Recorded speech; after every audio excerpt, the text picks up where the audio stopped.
Hey, Steph, welcome back. I'm back. So good to have you on this segment as well. Yeah. I was kind of thinking in my head, it's like Stephanie is on like a talking tour. I think Oh. you're.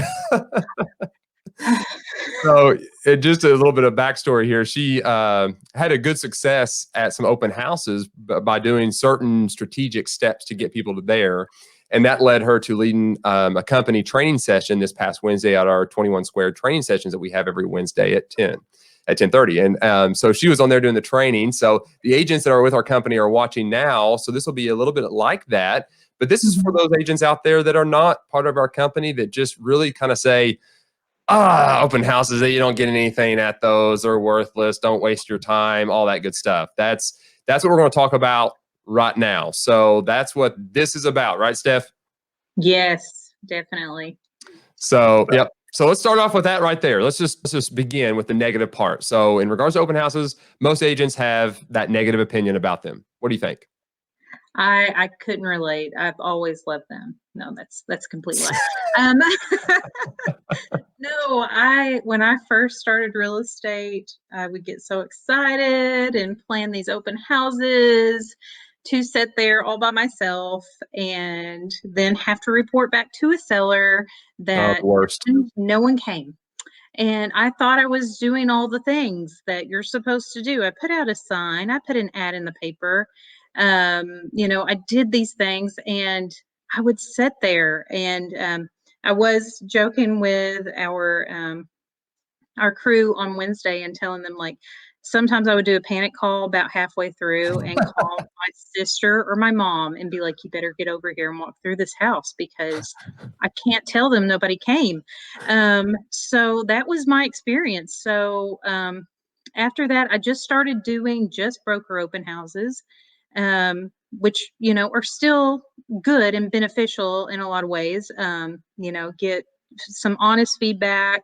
You'll get, somebody might say this will be great for a client of mine. But I found myself every time I was doing a broker open house, I had to feed these agents. Yes. I had to give a gift card giveaway. They were expensive. And, as a new agent, I couldn't maintain that. So I kind of washed my hands of open houses. I just thought, I can't do this. And that was my stance for a long time, actually. Yeah, no. So I would agree with that. I mean, that's been absolutely a lot of my experience at open houses, just like that. And the worst feeling is absolutely telling the seller. It's like, It's the worst. It really is. Yeah, and you're right. You try to get your family to show up. So on the signature, you're just like, I had some people. Yeah, but they share the same last name as you. Yeah, well, coincidence, right? Yep. Small town. Small town, it just happens. So before we get into like the things you're doing now, I bet a lot of the stuff you did back then is what a lot of agents are doing currently. So what was the things you were doing then that just was not getting the results? That makes sense? Yeah. So I would, do a sign in the yard and I would bring fresh baked goods and I found myself cleaning up cookies, and taking them to the office so to get rid of them and stuff. And the ads in the paper, there was actually a couple times that there was a misprint. One said the wrong date, one said the wrong time. So, and even though the paper said, oh, we'll put a correction in the next run, if somebody just saw that one, then obviously that's not going to help me a whole lot. But, I did those things. I would try to, send out an email to people I know, and I just wasn't getting the feedback. I just wasn't getting it. Yep. Yep. And I guarantee you everybody's sitting there just nodding their head right now. Yeah, that's me. Yeah. That's me. That's what I keep getting. So, and then they quit doing them. Then they just say, yep, not worth it. I'm going to stop, whatever. I'm done. Right. Oh yeah. So let's move now into the new phase of Stephanie Todd's open houses. Like, what is it now that you are doing that you didn't do before that is now getting those results? Like, walk us through some of the key elements of that of that planning process that gets them there? Well, honestly, even like getting to that process was a process in itself because, like, I would hear about markets similar to ours that had successful open houses, and I couldn't wrap my head around it. And it was I was having a talk actually with Jayne, and she and our coach in our Richmond office and trainer, your co-host, Yep. and she was talking about a few things, and so I started implementing some of those and adding to it a bit. But some of those include, and I know this sounds very basic, honestly, a lot of these are super basic, A lot but of times things are basic, but it's just you don't do them because you just they're don't think paramount, about them. though. They So are paramount. they are Um, paramount. Yep. planning ahead, like planning ahead as much as possible. If you know you're going to have an open house, we did go through a season, especially during the summer. Houses were flying off the market. I don't really know if you could plan an open house because you would get something on the market and then it would be gone. But now that we're slowing down, I feel like we're kind of in that again. Mm. But a big thing that I do now, every time I know I'm going to have an open house, the first thing I do is I go on our local MLS and our Mhm. internal Century 21 system, and I will schedule an open house because it doesn't there's buyers looking on every platform you can think of. If you add an open house to those internal system, it's going to syndicate just like it does all the information. And so it doesn't matter what platform they're on, they're going to see, oh, there's an open house next Sunday. And, take note of that. So if it was something they were kind of iffy about, they'll show Mhm. up to an open house. It's not as big of a commitment as scheduling a private showing. So I Yeah, think and that on that, if you don't have that internal system like we do at Central 21, and most MLSs that I've seen allow you to put an open house in there.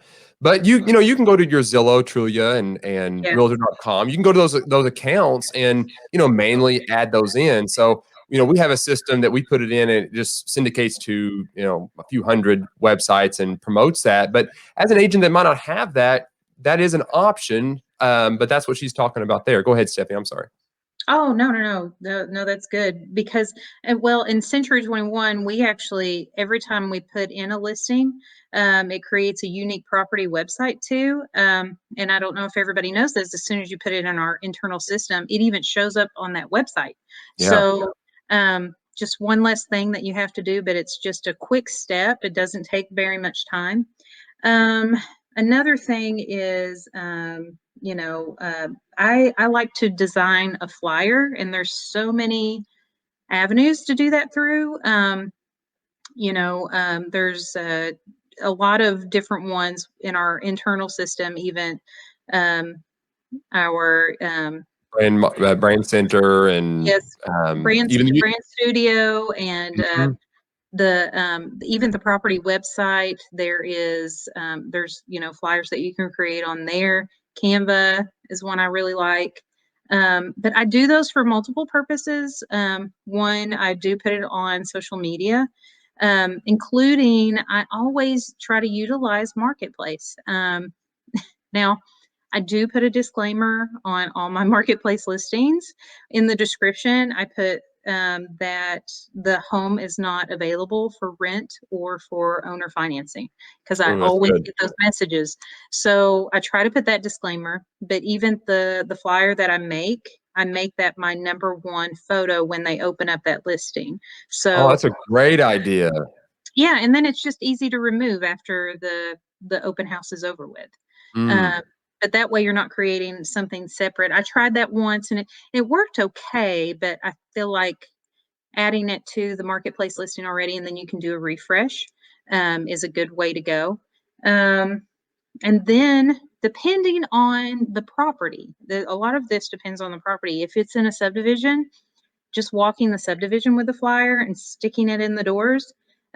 So because um, people want to have a say in who their neighbors are. So they're going to, if they have a friend that's kind of been on the fence, they're probably going to say, you should just go to this open house. Wouldn't it be cool if we were neighbors?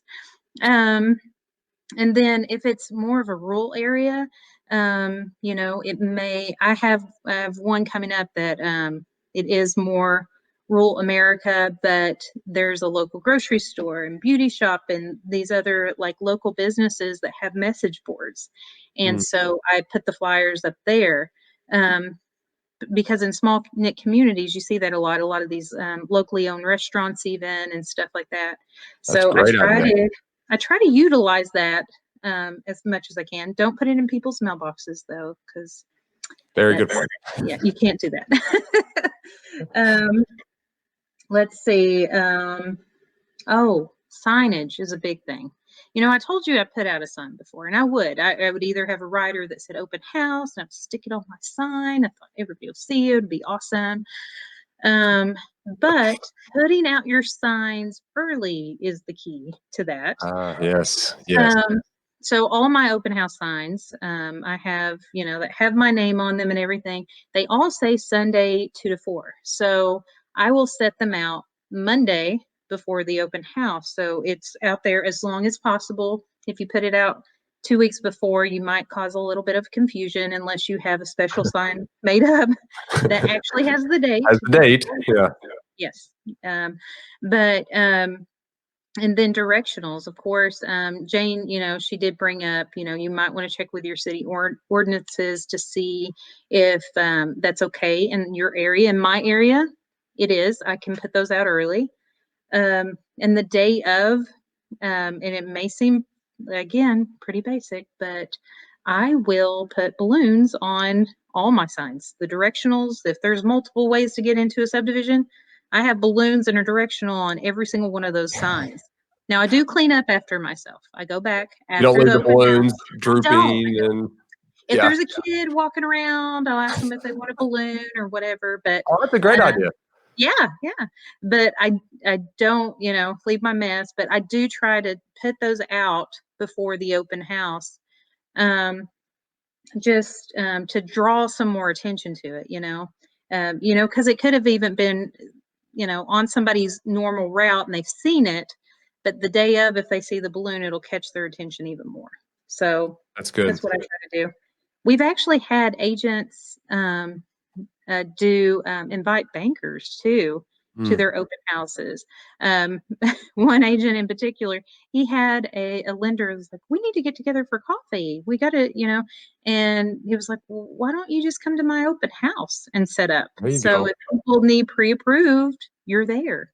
They can any lending questions that they might have, they have an expert on site, which is I think is Great idea. fabulous. Oh yeah. Yeah, Um, that's a great idea. Another big sorry, Adam. What were you gonna Oh, say? no, well, and by bringing in, someone like that and partner with somebody, they're gonna bring their own pool of people too, so you're leveraging those people as well, so they're gonna help promote it as well. So, open houses are not the field of dream, right? You just put a sign in the yard, everybody comes. Obviously, there's some steps you gotta do, but you're right, they're all pretty easy steps. It's just you gotta do them. Well, and even how I do my sign-in sheets are a little bit different. I try to keep mine pretty baseline. I ask for their name, their number, their email address, and I ask them if they rent or if they own. And I will, through conversation, ask them if they are working with another agent. If they are, I direct them back to their agent. If they are not, then I know it's okay for me to go ahead and work with them as a client. Very good point. Yes, that's a good ethical thing to do for Yeah. sure, for sure. Well, that's good, Steph. Obviously, we can keep kind of going into this, but we're kind of at the end of the show now. So, but this is the thing: is open houses can be effective if you market them and promote them, right? But knowing where to do that. And so she basically just gave you all 11 steps on promoting an open house to get buyer traffic to the open house. That's 11 steps. After this show, we'll put them in the comments or in the description of the video as well, just so you guys can have those at your disposal. There's a lot of benefit here. Open houses are also good retention things for your sellers and also to help you get more listings. It's leverage. It shows you part of your marketing packages, especially when you get people through the door and you can give that checklist and the sign sheet to the seller and show them what all, how many people you had through the home. That is a good validation for sure. Wouldn't you agree, Steph? Oh, 100%. Way better than just my mom and my sister on the list. That's good. That's good. Stephanie, thank you so much. Oh, thanks for having me, Adam. I appreciate it. Absolutely. Thank you for coming on, and we'll be in touch for sure. All right. Till Bye. next time.